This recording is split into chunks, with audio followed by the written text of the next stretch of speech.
भारताचे लोहपुरुष सरदार वल्लभभाई पटेल यांच्या 150व्या जयंतीनिमित्त राष्ट्रीय एकता दिवस भव्य स्वरूपात साजरा केला जाणार आहे। यानिमित्त जिल्हास्तरीय पदयात्रेचे आयोजन होणार असून सर्व यंत्रणांनी समन्वयाने हा उपक्रम यशस्वी करावा असं आवाहन जिल्हाधिकारी वर्षा मीना यांनी केलं।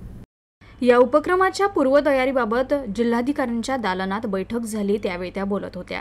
यावेळी माय भारत केंद्राचे जिल्हा व्यवस्थापक महेश शेखावत आणि इतर यंत्रणा उपस्थित होत्या। राष्ट्रीय एकता दिवस भारताच्या एकता, अखंडता आणि राष्ट्रीय एकजुटीचं प्रतीक असून आधुनिक भारताची पायाभरणी करणाऱ्या सरदार पटेलांच्या अद्वितीय कार्याला अभिवादन करण्यात येणार असल्याचं जिल्हाधिकारी वर्षा मीना यांनी सांगितलं। यानिमित्त 31 ऑक्टोबर ते 25 नोव्हेंबर दरम्यान पदयात्रा, रक्तदान शिबिर, व्यसनमुक्ती मार्गदर्शन, निबंध स्पर्धा, पथनाट्य, वादविवाद स्पर्धा, स्वच्छता मोहीम, आरोग्य शिबिर आदी विविध उपक्रमांचं आयोजन केले जाईल। स्थानिक वसंत देसाई क्रीडांगणावरून येत्या 11 नोव्हेंबरला मान्यवरांच्या उपस्थितीत जिल्हाधिकारी कार्यालयापर्यंत पदयात्रेचं आयोजन करण्यात येणार आहे। तसंच ठिकठिकाणी 3 दिवस पदयात्रा काढण्यात येणार आहे। पदयात्रेदरम्यान आत्मनिर्भर भारताची प्रतिज्ञा, सांस्कृतिक कार्यक्रम आणि प्रमाणपत्र वितरण होईल। हे उपक्रम सर्व विभागांनी समन्वयाने काम करून यशस्वी करावे असे निर्देश जिल्हाधिकाऱ्यांनी दिले।